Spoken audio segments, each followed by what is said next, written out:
Assalamualaikum warahmatullahi wabarakatuh. Baiklah, di sini kami kelompok 1 UAS Tafsir Tarbawi akan menjelaskan tentang keutamaan orang beriman dan berilmu dengan anggota kelompok yaitu Al-Mujahidah, Ahmad Ridwan, Ahmad Teresma, Alfia Suraya, dan yang terakhir adalah Ahmad Rizky Ramadhani.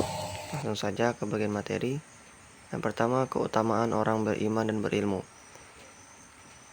Manusia merupakan makhluk ciptaan Allah yang paling sempurna. Kesempurnaannya karena dibekali seperangkat potensi.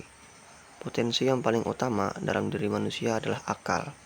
Akal, menurut Ibnu Arabi, adalah puncak kesempurnaan ciptaan Allah. Akal berfungsi untuk berpikir dan hasil pemikirannya itu adalah ilmu, pengetahuan, dan teknologi. Berkenaan dengan keutamaan orang-orang yang berilmu, Al-Quran menyatakan bahwa Allah akan mengangkat martabat orang yang beriman dan berilmu beberapa derajat.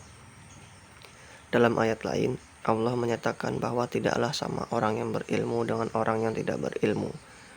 Orang yang berilmu diibaratkan sebagai orang yang hidup, dan orang yang tidak berilmu diibaratkan orang yang mati.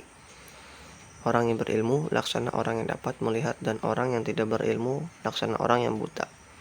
Tinta para ulama lebih bernilai di sisi Allah daripada darah para syuhada. Demikian sabda Nabi dalam hadis yang lain. Nabi menyatakan bahwa barang siapa menempuh jalan dalam rangka mencari ilmu, maka Allah akan memberikan kemudahan baginya jalan menempuh surga. Masih banyak ayat dan hadis yang menjelaskan keutamaan orang yang beriman dan berilmu. Barang siapa berilmu lalu ia memanfaatkan ilmunya bagi orang lain, maka ia bagaikan matahari, selain menerangi dirinya, juga menerangi orang lain. Dia bagaikan minyak kasturi yang harum dan menyebarkan keharumannya kepada orang lain. Surah Al-Mujadilah ayat 11. Bismillahirrohmanirrohim.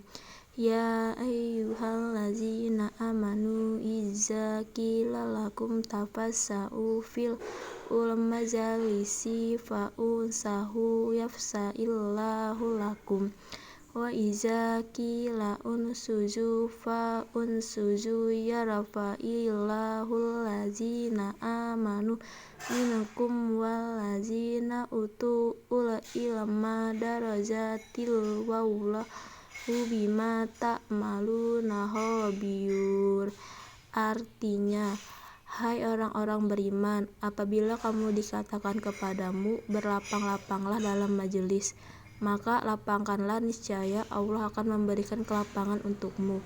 Dan apabila dikatakan berdirilah kamu, maka berdirilah, niscaya Allah akan meninggikan orang-orang yang beriman di antaramu dan orang-orang yang diberi ilmu pengetahuan beberapa derajat, dan Allah Maha Pengetahui apa yang kamu kerjakan. Hadis tentang keutamaan orang beriman dan berilmu. Idza mata banu adaman qata'a amaluhu illa min thalath, sadaqatin jariyah aw ilmin yuntafa'u bih aw waladin salihin yad'u lah. Artinya, apabila seorang keturunan Adam meninggal dunia, maka terputuslah amalannya kecuali dari 3 hal: sedekah jariyah atau ilmu yang bermanfaat, atau seorang anak solih yang mendoakannya. Hadis riwayat Muslim nomor 1631. Dalam hadis ini dijelaskan pada kalimat atau ilmu yang bermanfaat. Tentunya kita sebagai manusia tidak terlepas dalam hal menggali ilmu, baik belajar maupun mengajarkannya. Dalam hal mengajarkannya tentunya, dalam hal ini ilmu yang kita ajarkan kepada orang lain, ketika ilmu tersebut diamalkan dan terus diajarkan kepada generasi-generasi selanjutnya, insya Allah ilmu tersebut akan menjadi amal pahala yang senantiasa mengalir walaupun kita sudah meninggal dunia nantinya.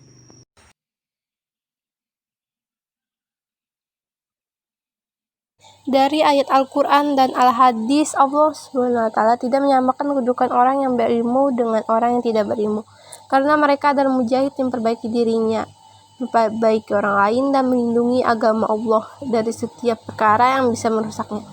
Berbeda halnya dengan ahli ibadah yang kebaikannya hanya terbatas pada dirinya. Bahkan ilmu adalah salah satu ladang pahala yang terus mengalir, walaupun orang berilmu tersebut sudah meninggal jika semasa hidupnya mengamalkan ilmunya di jalan Allah sehingga bermanfaat bagi orang banyak. Orang berilmu mempunyai kedudukan yang tinggi dan mulia di sisi Allah, dan masyarakat Al-Quran menggelari golongan ini berbagai gelar mulia dan terhormat yang menggambarkan kemuliaan dengan ketinggian kedudukan mereka di sisi Allah SWT dan makhluknya. Mereka digelari sebagai ar-rasyihun fil ilm, ulul al-ilmi, ulul albab, al-basyir, dan asyami, al-ilmun, al-ulama, al-ahya, dan berbagai nama baik dengan gelar mulia lain. Dalam surah Al-Imran ayat ke-18, Allah Subhanahu wa ta'ala berfirman, Bismillahirrahmanirrahim. Syahidallahu annahu la ilaha illa huwa wal malaikatu wa ulul ilmi qabiman bil qist. La ilaha illa huwal azizul hakim. Dan yang artinya Allah menyatakan bahwasanya tidak Tuhan melainkan Dia yang berhak disembah, yang menegakkan keadilan, para malaikat dan orang-orang yang berilmu. Ayat ini untuk menjelaskan martabat orang-orang berilmu. Juga menyatakan yang demikian itu, tak ada Tuhan melainkan Dia yang berhak disembah, yang maha perkasa lagi maha bijaksana. Dalam ayat ini ditegaskan pada golongan orang berilmu bahwa mereka amatlah istimewa di sisi Allah Subhanahu wa ta'ala. Mereka diangkat dengan para malaikat yang menjadi saksi keesaan Allah Subhanahu wa ta'ala. Imam Syafi'i berkata, belajarlah karena tak seorang pun yang terakhir sebagai ulama, dan tidaklah sama seorang yang berilmu dengan orang yang bodoh. Barang siapa belum pernah merasakan pahitnya menuntut ilmu walau saat, ia akan menelan hinaannya kebodohan sepanjang hidupnya. Imam Syafi'i. Terima kasih sudah mendengarkan pemaparan materi dari kami. Kurang dan lebihnya kami mohon maaf. Assalamualaikum warahmatullahi wabarakatuh.